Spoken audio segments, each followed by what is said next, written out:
Hello, magandang umaga, tanghali, hapon, gabi. Sa Earth element na Taurus. Lala baby, nagpapakilala po. So, bibigyan po kayo ng timeless reading para sa buwan ng June. Okay? So, tingnan po natin kung saan po tayo dadalhin ng inyong tarot cards. Tingnan po natin your energy. Okay? So, this is a general reading po. Hindi po ito personal reading. Okay? Salamat po ng marami. So, kung hindi pa po kayo subscribe, yan, libre naman po ito. Yan ha. At pwede po kayong mag-subscribe at saka isang like at isang share para lang po mag-grow ang channel ng Lola Baby. Salamat po ng marami. So, your first energy, naririto ang tinatawag na the death. Okay? The death with the sign of Scorpio. Diba? It's like you want the truth. Okay? The truth has to come out. Yun ang nakikita ko. Yan. For some of you, it's like tinatawag, ayaw nyo ng taong sinungaling. Okay? Nagsisinungaling sa inyo. Galit ka sa mga taong dishonest. Yan. So, your second energy ay naririto ang tinatawag na the Five of Pentacles. So, ibig sabihin nito, yung tinatawag na, yan diba? You're a it seems you're a very honest person, diba? Yan. Dito nakikita, it's like meron kayong mga, sabihin na nating mga nakaaway. It's like may mga nakaaway kayo, hindi pagkakaunawaan, di ba? So, ibig sabihin nito, kailangan ito'y malutas, maalis sa system, di ba?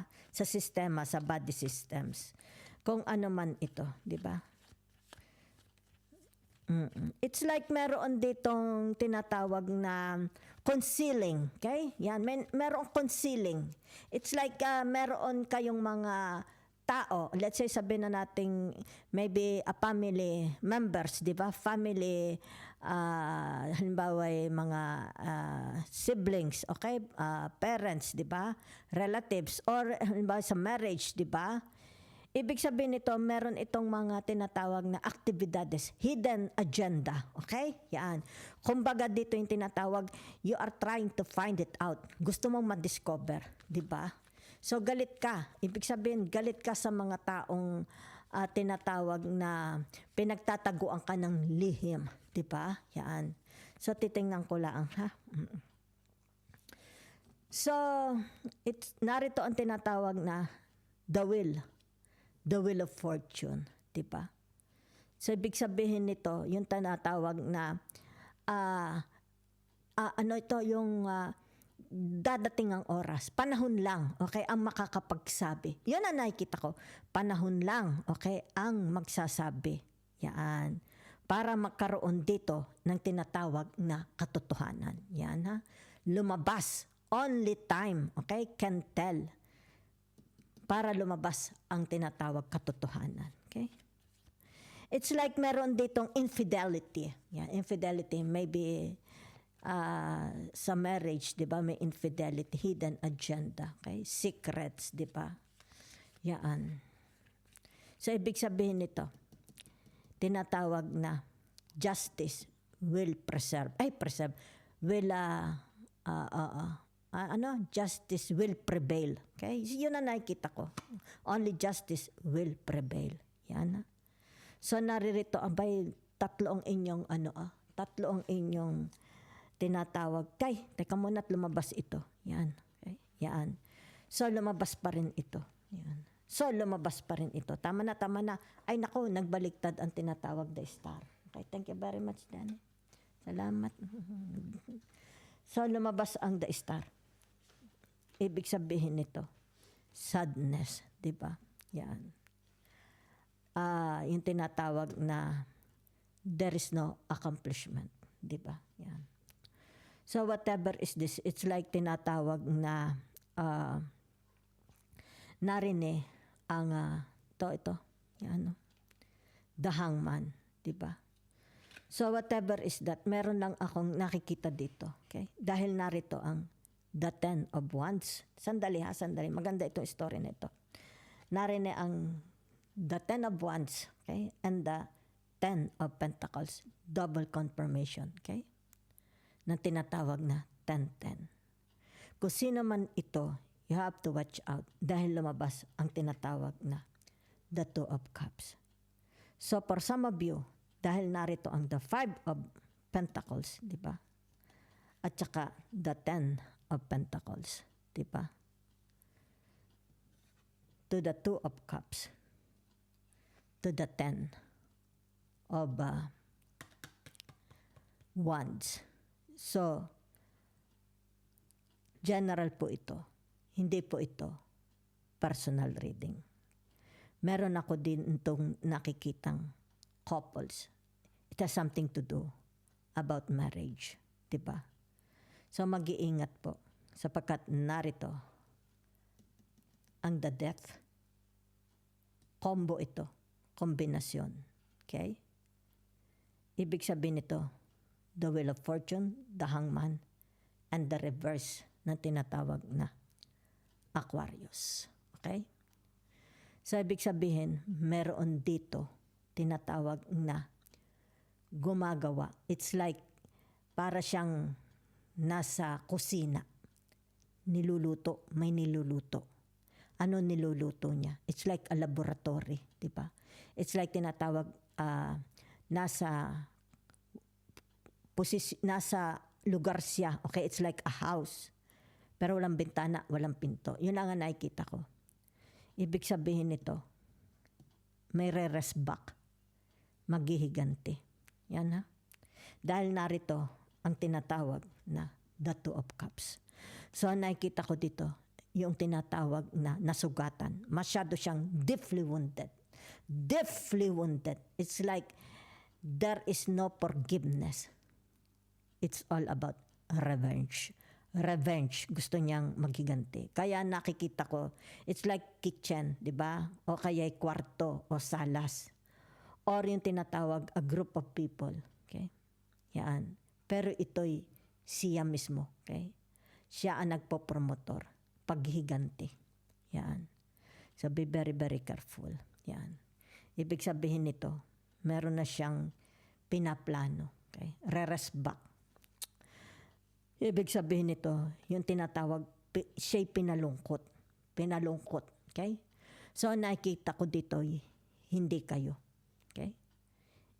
Yung tinatawag na, once upon a time, nakarelasyon mo. So, ibig sabihin nito, ito na. Kasi lumabas ang the Wheel of Fortune. This is the right time. Or, tinatawag na, hinihintay pa lang niya ang magandang pagkakataon para siya'y makarest back. Okay? Saan siya re-rest back? Sa iyo or sa bago mong relationship? Dahil for some of you, ibig sabihin nito, merong inabandon na marriage because of nagkaroon ng bagong attraction, marriage, di ba? Kasi lumabas dito ang tinatawag na the Two of Cups. Lumabas dito ang tinatawag na the Wheel of Fortune. Okay? So, ibig sabihin nito, nasa second relationship siya. Diba? So, nakikita dito, yung kanyang relationship is very, very blessed. Okay? Pero meron ditong sinaktan. Okay? Kumbaga dito'y unforgivable itong ginawa sa kanya. Kaya ito'y re-rest back. So, ibig sabihin, kaya nga lumabas itong tinatawag. It's like tinatawag na hinayaan mo na niya ito. Hinayaan mo na niya hanggang sa ito'y mabuo niya. Diba? Hanggang sa dumating ang tamang oras para siya is makarest back. Diba? Yan, no? Either ito yung tinatawag, whatever is this. Okay? Dahil ay, ang nakikita ko naman dito is tinatawag na meron pa siyang pag-ibig. May pagtingin pa sa iyo. Yan ha. So ito yung tinatawag sila. Okay? Kung sino ito nakarelasyon mo. Gusto kanyang bawiin. Yan no. Diba? So ibig sabihin nito, iniintay lang niya itong pagkakataong ito na makaalis. Okay? Kasi meron ditong travel nakikita ko. Either travel mo ito, travel nyo mag-asawa, or travel lang ng asawa mo. Diba? It's like nakikita ko lang, isa lang ang aalis for a travel. Diba? Yan. Ito lang ang hinihintay niya. Once na umalis itong kapartner mo, ibig sabihin, yun ang pagkakataon niya, papasok siya. Okay? It's like tinatawag, ilulure ka niya. Ilulure para pumasok ka sa tinatawag na the Two of Cups. Okay? So, ibig sabihin nito, yung tinatawag na, it's like maghihiganti siya. Diba? It's like bittersweet. Yan. Okay? Pinagtatrabahuhan niya ito. Pinanano na niya ito. Yan lang ang nakita ko. Ha? Okay? For some of you, may magta-travel dito. Okay? For some of you, they want justice. Okay? For some of you, yung tinatawag na, okay, undoing, self-undoing. Maybe a meditation, prayers, di ba? For some of you, it's like, it's all about your experience. Maybe for some of you, yung tinatawag, ano itong na-acquired mo during nung ikay nasa abroad. Okay, so it's more about experience. Wisdom, it's about your philosophy, di ba? So, ibig sabihin ng tinatawag na the Aquarius, it's like tinatawag the hidden agenda. Nobody see what you are doing, di ba? It's like tinatawag, you're a very, very private person. Dahil naka-reverse ang tinatawag na the Aquarius, the star, di ba? Yan. It's like tinatawag you don't want to share, okay? You don't want to share what you are doing, di ba? To the world. Yan. So, very, very secretive ang taong ito. So, kung ito naman, halimbawa, aalisin natin itong tinatawag the major arcanas, papasok lang natin itong tinatawag the energy, di ba? So, there is a tinatawag na success, okay? Success dito sa tinatawag na the Ten of Wands. Okay? Success sa isang relationship at tinatawag na kung sino ang inyong ka-interaction, di ba? A commitment, okay? Tinatawag na ano pa ito? Pwede rin ito yung tinatawag a business partner, di ba? A marriage partner, love relationship yan. Family, friends, di ba? So dito nakikita yung tinatawag relationship. You are not alone dito, di ba? Yan, you are not alone. Yan. So, kung halimbawa ito lang energy na ito, di ba? It's like it's more about what you acquired. Yan. For some of you, it's about acquiring wealth, di ba? Acquiring victory, di ba? Acquiring. Yan. So, ibig sabihin nito, nagkaroon ng success between you and others. Maybe employer, di ba? Partnership, investment, ano pang tawag dito, networking, di ba? So, kaya dito lumabas ang tinatawag na the Five of Pentacles, di ba? About what you acquired, di ba? So, for some of you, it's more about tinatawag luxury. Dito ha, kung ito lang energy na ito, the luxury, okay? Ibig sabihin nito yung tinatawag abundance, di ba? Yan, wealth. Ano pa? Properties, di ba? It's about your salary, di ba? Accumulation, yan. Properties accumulations, wealth, di ba? Okay? Health, di ba? Naririto din yung it's about your health, di ba? Pero kung gagamitin natin, ipapasok ko itong tinatawag the energy of the tinatawag the major arcanas. There is someone here. It's more about tinatawag na they want vengeance, okay? They want to claim what belongs to them, di ba? It's like tinatawag, once upon a time maligaya sila, pero may pumasok dito, okay? May pumasok dito na tinatawag infidelity. Yan, ha? So ito yung tinatawag nagdusa siya. Nagdusa siya for so long. Ibig sabihin nito, tinatawag, she wants to claim back, okay? Or they want to claim back what's belong to them, di ba? So, ibig sabihin nito, yung tinatawag the truth. It's like the justice will prevail, okay? It's like tinatawag, sino ang mananalo? Kaya naka-reverse ang tinatawag na the star, okay? It's like, ako, okay? It's my time, it's my turn. Kung ito lang, di ba? Yan. So, only time can tell when this will happen, di ba? Since ang tinatawag na the Jupiter will transfer, okay, will move, papasok, enter into the sign of Cancer. So it's more about a family, okay? It's more about romance, okay? Love relationship, romance, love. Ibig sabihin nito, she will claim, okay? Kung ano ito, okay? Na nawala sa kanya. Kung ito lang, dito natin babasahin. Okay? So, pero kung ito lang naman ang bukod na ito, there is a success, di ba? So, it's more about, it's a love relationship, a career, profession, work, di ba? Ano tawag dito? Networking. It has something to do about other people, okay? It's like tinatawag dito, it's your achievement, it's about your achievements, di ba? It's about your hard work, nagkaroon ng tinatawag pays off, di ba? Okay? So for some of you, yun lang, kung ito lang energy nito, okay?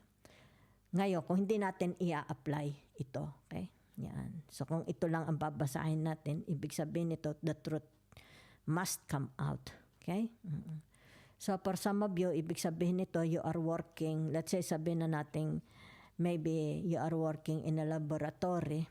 For some of you, nakikita ko lang, maybe you are working as a medtech, technology laboratories, di ba? Maybe you are working for the government, CIA, di ba?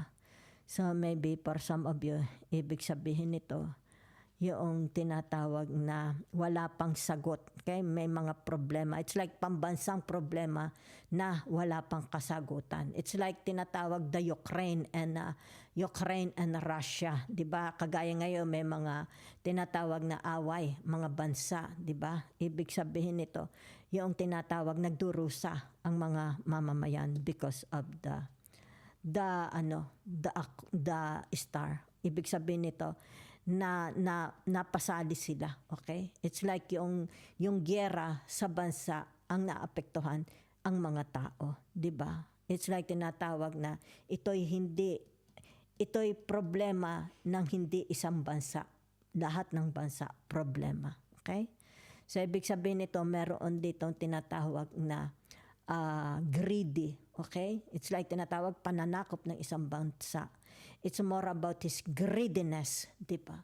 So, ibig sabihin nito, yung tinatawag, maaari ito yung mga bansa, sinasabi na pagtutulungan nila. It's like, tinatawag all against one, di ba? One is one against all against one. Kung sino itong very, very greedy na ito. Diba? It's like tinatawag, nakikita mo yung kanya tinatawag hidden agenda. Gusto niyang manakop. Kung kaya dito affected, okay? Affected dito, all kinds of people, narito mayaman, mahirap, yung tinatawag na bata, matanda, nadyan yung tinatawag na halimbawa may sakit, 'di ba? May mga halimbawa sabihin natin mga invalid at sino ang mga naapektuhan because of this tinatawag na the death and the star, especially nag-reverse ang the stars, okay? So ibig sabihin nito yung tinatawag na hindi ito problemang pang isang bansa. Ibig sabihin nito marami, ito'y tinatawag na problema ng maraming bansa. Okay? Kumbaga dito yung tinatawag na interaction, di ba? It's like tinatawag na ang problema niya, problema mo, di ba? Ang problema ng Pilipinas, problema ng mga tao, di ba? Naapektuhan ang mga tao. It's like tinatawag problema ng Amerika, ang away sa Ukraine, sa tinatawag na Russia, sa tinatawag na India, sa tinatawag na di ba, yung mga giyera-giyera, okay? So, kung ito na may marriage, yun na nakikita ko. Okay? Someone's here, ibig sabihin nito, tinatawag, meron siyang hinaharbor. Okay? Hindi lang galit, paghihiganti. At saka yung tinatawag, gusto niyang mabawi what belongs to her. Okay?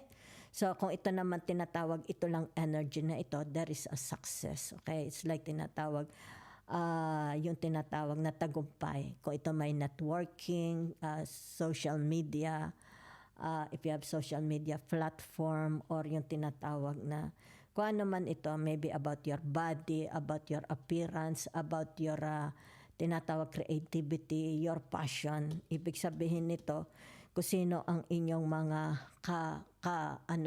mga ka-connive, di ba? Ka-partner, ka-interaction, commitment, di ba? Ibig sabihin success. Okay?